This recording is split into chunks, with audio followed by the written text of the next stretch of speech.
아이들은 모두 영재성을 가지고 태어나는데요.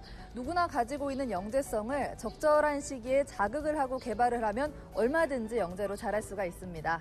적기에 맞는 연령별, 영역별 학습으로 아이들의 잠재 능력을 개발해서 창의적인 인재로 성장하는 데 도움이 되는 학습법이 있다고 하는데요. 오늘 그 학습법을 알아보기 위해서 창의성 영재 교육원을 찾았습니다. 성장기 아이들의 경우 뇌 성장 발달 또한 중요한데요. 그렇다면 어떤 교육이 우리 아이들에게 적합한지 전문가를 만나봤습니다. 네, 이렇게 만나뵙게 돼서 정말 반갑습니다. 반갑습니다. 네, 이곳은 다른 곳과는 다른 창의성을 개발하는 프로그램이 있다고 들었는데요. 구체적으로 어떤 프로그램이 다른지 설명 좀 부탁드립니다. 창의성 영재교육 프로그램 키즈닥터는 구체물을 통해서 다양하게 아이들이 사고하고 경험하는 그런 프로그램으로 구성이 되어 있고요. 유아동기에 확산적인 사고와 비판적인 논리 비판적인 사고를 키워주는 프로그램으로 구성화되어 있습니다. 네, 그럼 여기서는 현재 몇 개의 프로그램이 진행되고 있나요? 4개의 과목으로 프로그램화되어 있어요. 첫 번째 닥터 사고, 네. 닥터 수학, 닥터 과학이라는 프로그램으로 진행이 되고 있고요. 네. 현재는 융합 사고력 수학이 론칭이 되어 있는 상태입니다. 그럼 그 프로그램마다 그 특징이 궁금한데요. 그 특징에 대해서도 설명 부탁드립니다. 사고력 발달을 위한 닥터 사고. 닥터 사고에서 사용하는 교구는 300여 종류의 교구를 저희가 사용을 하거든요. 여러 나라의 교구를 통해서 그 나라의 문화와 정서를 아이들이 경험을 하게 되죠. 흥미를 많이 유발할 수 있으며 이런 교구 수업을 통해서 아이들이 내적 동기를 굉장히 많이 강화할 수 있는 강점이 교구 수업의 특징이기도 하고 닥터 사고의 가장 큰 강점이라고 볼 수 있죠. 창의적, 직관적 사고를 통해 다양한 각도를 생각하고 부분과 전체를 종합적으로 인식, 분석, 이해하는 과정을 통해 좌뇌와 우뇌의 균형 있는 발달을 촉진합니다. 닥터 수학 프로그램.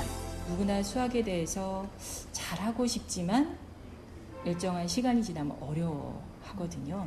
이런 수학을 이것도 수학이야? 라고 아이들이 생각할 수 있게 교구를 통해서 직접 아이들이 보여지는 수학, 손으로 만지는 수학, 머리로 생각하는 수학으로 일단 아이들이 진행을 하다 보니까 수학적인 사고 능력이 많이 키워질 수 있고요. 그 속에서 아이들이 수학적 개념과 원리를 터득해 갈 수 있는 프로그램이라고 할 수 있어요. 수학에 흥미를 갖고 자발적이고 능동적인 태도로 학습에 참여할 수 있는 구체물 중심의 학습 방법입니다. 닥터 과학 프로그램. 이론으로 공부하는 게 아니라 직접 아이들이 체험과 실험을 통해서 과학적인 탐구심, 즉 기초과학과 응용과학을 아이들이 같이 병행할 수 있도록 프로그램화되어 있고요. 창의성 영재교육 키즈닥터 프로그램 중에 닥터과학이 차별성을 가지고 있는 거는 아동과학의 4대 영역을 골고루 경험을 할 수 있다는 거예요. 물리화학 영역, 지구 파트 영역, 생물 파트 영역, 그 다음에 힘과 기계 영역을 골고루 실험을 하고 실험을 한 교육을 토대로 아이들이 토론을 하고 그거를 직접 또한 힘과 기계 영역에서는 구체물을 조작해보는 이런 프로그램으로 되어 있어요. 그래서 아이들한테 과학적 탐구심과 호기심을 키워주는 프로그램이라고 할 수 있죠. 구체물 중심의 자기주도적 실험 활동을 통한 과제 집착력, 과학적 사고력과 창의적 문제 해결 능력이 향상됩니다. 융합 사고력 수학. 정통 융합 사고력 수학이라고 보실 수 있으세요. 일단은 과학적인 단순 수학이 수학적인 요소만 갖고 있는 게 아니라 과학적인 원리와 음악적인 원리와 그다음에 미술적인 원리와 어떤 이런 공학적인 원리가 함께 들어가 있는 이런 프로그램으로 구성화되어 있는 정통 프로그램이라고 보시면 되겠습니다. 이렇게 직접 이야기를 들어보니까 우리 아이들에게 정말 많은 도움이 될 것 같은 그런 프로그램이라고 생각이 되는데요. 이 다양한 프로그램들이 어떤 방법으로 운영되고 있는지 궁금한데요. 그것도 한번 설명해 주시죠. 창의성 영재교육 키즈닥터는요. 소수 정예로 저희가 구성이 되어 있습니다. 닥터 사고는 정원이 4세부터 보통 연령이 4세부터 진행이 되고요. 네. 닥터 수학은 5세부터 가능하시고요. 닥터 과학은 6세부터 진행을 할 수 있는 프로그램으로 구성화되어 있습니다. 그리고 연령에 따라서 저희가 인원 배정을 다르게 하고 있어요. 이제 그 이유는 아이들의 연령에 따라서 발달이 다르기 때문이에요. 아동 개인에 대한 흥미, 배경 지식, 학습 능력을 고려한 소수정원 수업 시스템. 다양한 전문 교구를 통해 아이에게 적합한 수준으로 수업을 진행하여 수업에 대한 이해도와 성취도가 높은 수업 시스템입니다.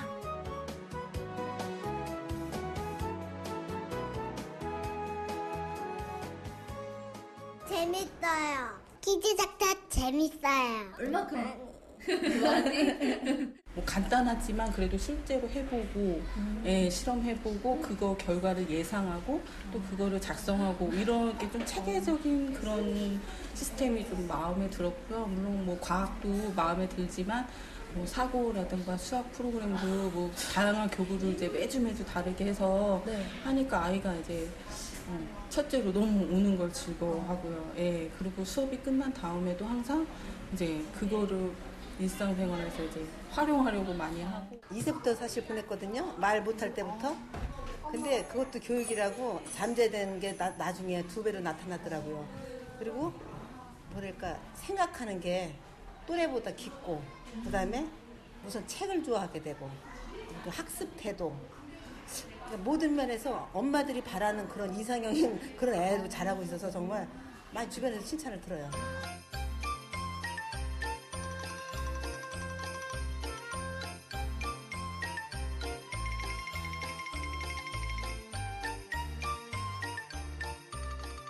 아이들이 행복한 공간이었으면 좋겠어요.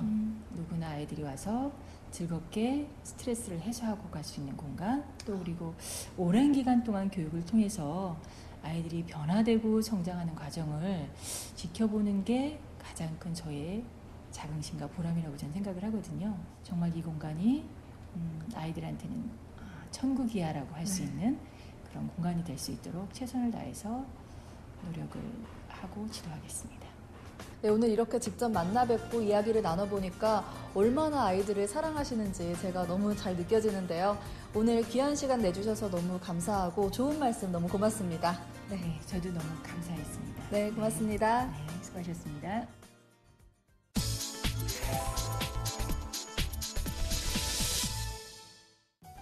최근 경기 불황이 계속되면서 신용불량자 수가 늘어나고 있는데요.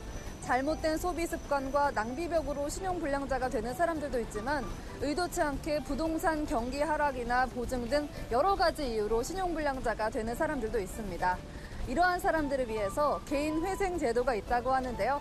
오늘은 개인회생과 파산 전문 변호사를 만나 구체적인 방법을 모색해 보도록 하겠습니다.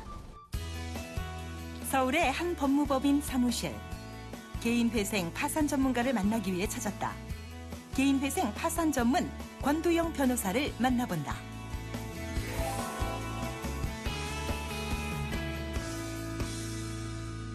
변호사님 안녕하세요. 네, 안녕하십니까. 네, 반갑습니다. 반갑습니다. 네, 이곳에 오늘 왔는데 이곳은 어떤 곳인지 그리고 본인은 어떤 일을 하시는지 간단하게 소개 부탁드립니다. 예, 저는 본 법무법인의 대표 변호사로 재직하고 있습니다. 저희 법인은 재정적으로 어려운 상태에 처해 있는 개인 및 기업들의 회생 또는 파산 신청을 대리하는 업무를 하고 있습니다. 구체적으로 변호사와 실무진이 상담을 하여 고객의 현재 자산 및 수입, 부채 현황 등을 파악한 이후 이를 바탕으로 하여 고객에게 회생 절차나 파산 절차 중 어느 절차를 진행해야 하는 것이 유리한지를 조언해주고 이에 관하여 절차에 필요한 법률적 조언을 해주고 있습니다. 경기 침체가 장기화되면서 신용불량자 수가 급증하고 있다. 본인이 감당할 수 없는 과도한 채무와 경제적 어려움으로 개인 파산이나 회생을 신청하는 사람들이 급증하고 있다. 개인 회생이나 파산을 전문적으로 하시게 된 특별한 계기가 있으신가요? 최근의 경제 위기로 인해 유망한 중소기업이나 개인들이 순간의 재정적 어려움에 빠져 결국엔 사업을 포기하거나 생을 낙담하고 사는 것을 안타깝게 생각하였고 변호사로서 어려운 기업들 및 개인이 재건하는 데 법률적으로 도움을 줄 수 있다면 한 회사의 재건뿐만 아니라 나라 경제의 발전에도 도움을 줄 수 있어 이는 굉장히 보람된 일이라 생각하여 이 분야를 택하게 되었습니다. 각종 서류 등을 개인이 혼자 준비하기에는 쉽지 않은 일인데 자칫 첫 기각이 되면 두 번째에 승소하는 것이 어렵기 때문에 전문가의 도움을 받는 것이 현명하다. 네, 그럼 일반인들은 사실 이런 법률 용어를 잘 모르는 경우가 많잖아요. 그럼 개인 회생 제도란 어떤 것인지 설명 부탁드립니다. 재정적 어려움으로 인해 파탄에 직면한 개인 채무자로서 장래 계속적으로 수입을 얻을 가능성이 있는 자에 대하여 채권자 등 이해 관계인의 법률 관계를 조정함으로써 채무자의 효율적 회생과 채권자의 이익을 꾀할 목적으로 2004년 9월 23일부터 법원이 강제로 채무를 재조정해서 파산을 구제하는 개인 법정관리 제도입니다. 채무 범위는 무담보 채권의 경우에는 5억, 담보부 채권의 경우에는 10억 이하이고 변제 기간은 최하 3년, 최장 5년이며 이 기간에 일정한 금액을 변제하면 나머지 채무를 면제받을 수 있습니다. 그럼 개인 회생을 신청하는 사람들은 어떤 사람들인가요? 일정한 수입이 있는 급여소득자와 영업소득자로서 이미 신용회복위원회의 지원 제도나 배드뱅크에 의한 지원 절차를 이용하고 있는 채무자, 파산 절차를 진행 중인 채무자도 신청할 수 있습니다. 개인 회생을 통해 받을 수 있는 혜택에 대해서도 궁금합니다. 원금까지 탕감받을 수 있으며 금융기관 부채뿐만 아니라 보증, 사채 등 모든 채무를 포괄하며 부채 경감액에 뚜렷한 한도가 없고 신용불량자가 아니라도 신청할 수 있습니다. 정해진 기간에 빚을 다 갚지 못해도 귀책 사유가 없으며 채무자가 각종 전문 자격을 유지하면서 빚을 갚을 수 있는 점을 장점으로 꼽을 수 있겠습니다. 개인 회생 신청은 신청서 제출 후 14일 내에 변제 계획안을 제출해야 한다. 개인 파산 제도는 어떤 것인지 그것도 설명 부탁드립니다. 자신의 능력으로 감당할 수 없는 빚을 진 개인이 자신의 모든 채무를 변제할 수 없는 상태에 빠진 경우 채무의 정리를 위해 스스로 파산 신청을 할 수 있게 하여 모든 채권자가 평등하게 채권을 변제받도록 보장함과 동시에 채무자는 남아있는 채무에 대한 변제 의무를 면제받아 경제적으로 갱생할 수 있는 기회를 부여하는 제도입니다.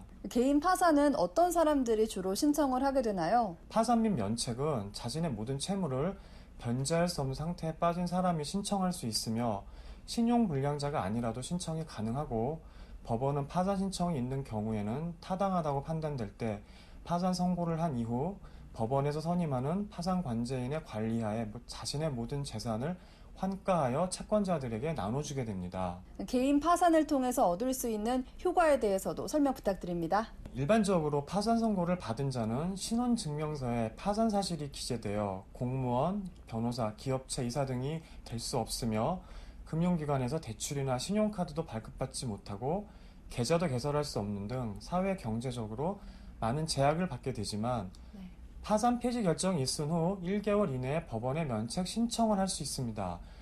법원이 허위 진술 등 결격 사유가 없다고 보고 신청이 받아들여져 면책 결정이 내려지면 나머지 빚을 면제받고 공사법상 불이익에 대해서도 복권되는 등 파산 선고 이전 상태로 돌아가 새 출발을 할 수 있는 기회를 갖게 됩니다. 개인 파산 및 면책 신청은 동시에 신청이 가능하다.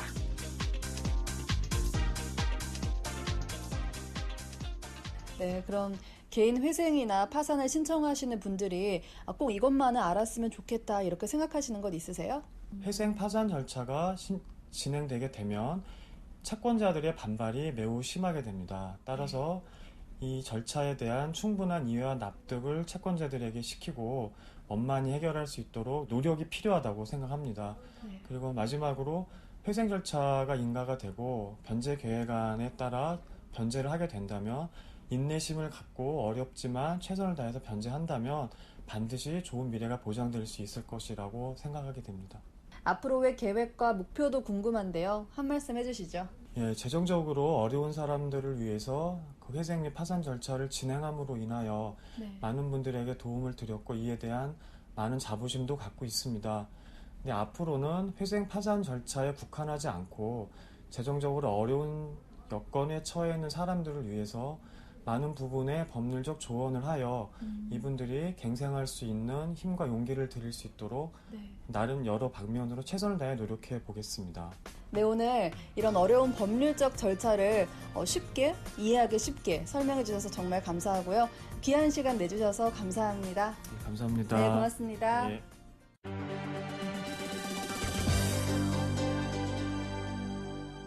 경기 침체가 장기화되고 있는 가운데 자금난을 겪고 있는 기업들이 많은데요.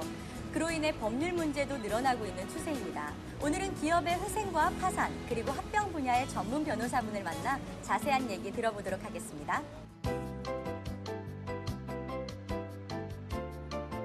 미국발 금융위기의 여파로 우리나라 기업도 자금난을 겪는 경우가 늘어나고 있다. 이에 대해 전문가를 만나 그 해법을 찾아본다.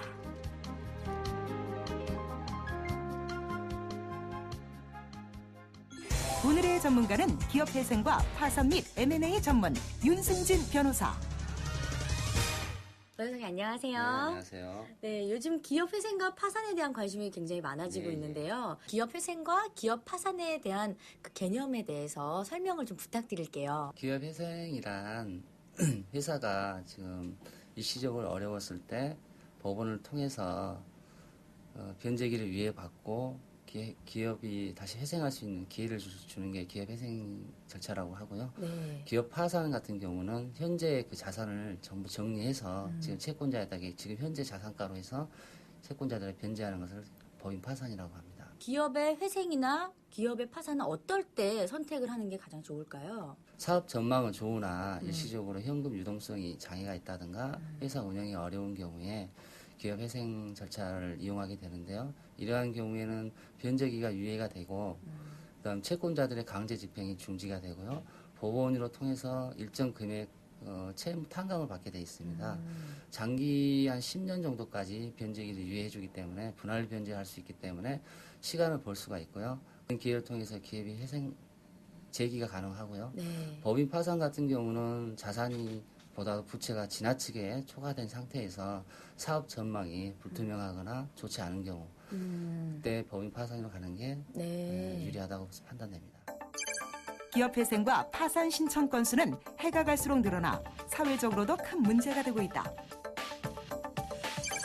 특히 신청 기업들의 부채 규모가 적은 것으로 미루어 중소기업들의 자금난이 심각한 것을 알 수 있는데 사내에 적립된 현금이 그다지 많지 않기 때문에 경기 변동이라든가 환율 변동에 민감하게 반응할 수밖에 없고요. 중간에 거래 관계에 있어서 중간에 끼어있기 때문에 네. 상위 단계에서 또 부도라든가 또 파산이 있을 때 연쇄 부도, 연쇄 파산 경우가 많이 발생하고 있습니다. 예.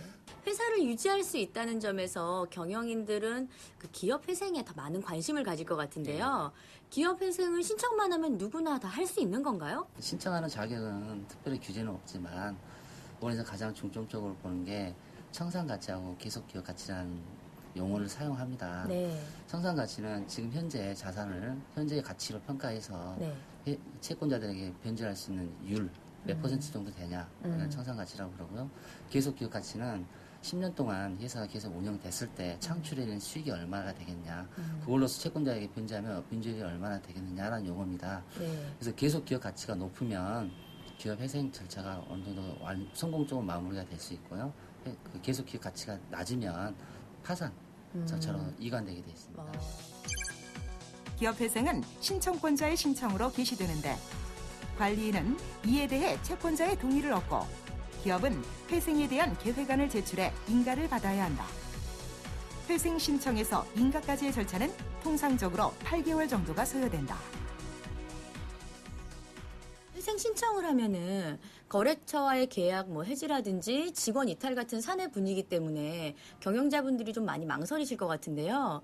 기업 회생을 위해 적절한 시기가 있나요? 충분히 그 회생할 수 있는 기업도 적절한 시기를 놓쳐서 파산 절차로 갈 수밖에 없는 경우가 있습니다. 네. 일단 법원에 예납금 정도 한 2,500만 원 정도 납부해야 되고 그다음 변호사에게 또 실비용으로 선임료를 줘야 하기 때문에 그 비용이 한 3, 4천 정도 됩니다. 그리고 법인 회생 절차로 들어가면 제품을 납품하던 하청업체들이 현금 결제가 되지 않으면 부품을 이렇게 납품하지 않은 경우가 많습니다. 그래서 회사 차원에서는 한 달 정도 운영비, 즉 납품업체한테 납품 대금을 지급할 수 있는 그런 현금 확보가 있었던 시점에 기업 회생 절차에 들어가는 게 가장 실익이 있다고 판단됩니다. 강제 격리 결정이 나면 채권자는 가압류 등의 권리 행사를 할 수 있다. 하지만 회생 신청 시 경매와 압류, 가압류가 중지되고 영업장 가동이나 거래처와의 거래 역시 정상적으로 유지할 수 있으며 인가가 결정되면 담보부 채무 100% 변제와 채무 분납 등의 혜택을 받을 수 있다. 같은 상황에서 파산을 신청했을 시 파산관제인은 회사의 총 자산을 처분해 채권자에게 배당하며 기업은 채권자의 민형사소송에서 자유로울 수 있으며 채무의 합법적 정리, 체불임금 해소 등의 혜택을 받을 수 있다. 한편 이에 대해서는 부정적 시선도 많다. 그런데 기업이 진 빚을 법원에서 조정해 주는 것에 대해서 경영자의 무책임 혹은 도덕적 해이라고 보는 일각의 시각들이 있는데요. 이것들에 대해서는 어떻게 생각하시나요? 도산법 기업회생 절차를 악용하는 몇몇 기업이 있긴 하지만 대부분 그 사업하신 분들은 최선을 다해서 열심히 하다가 막바지에 네. 그 단계 그 경영상 원인이라든가 예부적인 요건 때문에 일시적으로 경영이 어려워서 기업 회생 절차를 밟는 경우가 대부분이거든요. 그래서 도덕적 해이라는 게 항상 우리에게 의무는 있지만 그렇다고 하더라도 우리 사회에서 요즘 많이 언급된 것처럼 패자부활자지라고 그래서 네. 한 번 실패했다 해서 영원히 낙인 찍히는 게 아니고 충분히 재기 발판을 삼아서 계속 기업 가치가 있다든가 회생 가치가 있다고 하면 기회를 주는 것도 충분히 사회 경제적인 측면을 봤을 때도 낫다고 판단됩니다. 회사가 회생이나 파산 같은 극단적인 경우까지 가지 않고 구제받을 수 있는 다른 방법이 있나요? M&A 회사 인수합병을 통해서 새로운 그 사주가 나와서 회사를 인수하는 경우가 왕왕 있습니다. 기업의 특성이나 자금 사정이 다른 만큼 인수합병에도 여러 가지 방식이 있을 것 같아요. 크게 보면 한 4가지 정도가 있는데요. 인수회사가 피인수회사에 자산을 양수하는 경우가 있고요. 더 나아가서 주식을 그 피인수회사의 주식 전량을 또는 상당 부분을 인수하는 경우가 있고 네. 그다음에 두 회사가 아예 하나의 회사로 합병되는 경우가 있습니다. 네, 자산 인수라는 거는 피인수 회사의 물적, 인적 시설만 단순히 인수하는 걸 자산 인수라고 그러고요. 주식 인수는 구체적인 개개의 자산을 인수하는 게 아니라 주식을 인수해서 경영권 자체를 전체로 회사 통째로 인수하는 경우가 주식 인수고요.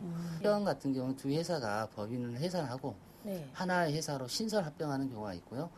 기존의 회사가 다른 회사를 기존 회사 이름으로 다시 흡수하는 흡수합병이 있습니다. 근데 인수합병을 잘못하면 손실이 크게 날 수도 있을 것 같은데요. 사전에 주의해야 할 것들은 어떤 게 있나요? 크게 2가지 쟁점이 있는데요. 하나는 회계실사고요. 하나는 법률실사입니다. 회계실사 같은 경우는 그 피인수회사의 재무 상태를 면밀히 실사해서 적극재산, 소극재산을 확정을 하고요. 회사 정관이라든가 이사 결의 또는 총회 결의가 법률적인 요건이 잘 갖춰져 있는지 꼼꼼히 따져야 되고 그다음에 법률적인 소송 단계에 있었던 걸 숨기는 경우가 가끔씩 있습니다. 그래서 나중에 인수했는데 나중에 소송에 패소한 판결문이 그대로 집행이 들어온 경우가 있습니다. 네. 그래서 법률적인 문제는 판결, 재판 중에 있는지 강제 집행이 있는지를 꼼꼼히 따져서 법률적인 장애를 제거해 줘야 되고요. 이 외에도 경영난을 겪고 있는 경영자들에게 해주고 싶은 조언이 있으시다면요? 우리나라 지금 기업인들이 대부분 이제 애국자신데 열심히 회사 운영하다가 부득이하게 애로사항을 만나서 극단적인 상황까지 왔는데요. 주저하지 마시고 지금 제도권이 좀 어느 정도 완비가 되어 있기 때문에 법과 제도 안에서 자기 기존의 경영 노하우를 다시 한번 살려서 충분히 재기 발판을 가졌으면 하는 바람이 있습니다. 변호사님, 오늘 말씀해주신 정보가 지금 경영난을 겪고 있는 많은 경영인들에게 정말 큰 도움이 되었으면 좋겠습니다. 오늘 귀한 시간 내주셔서 감사합니다. 감사합니다.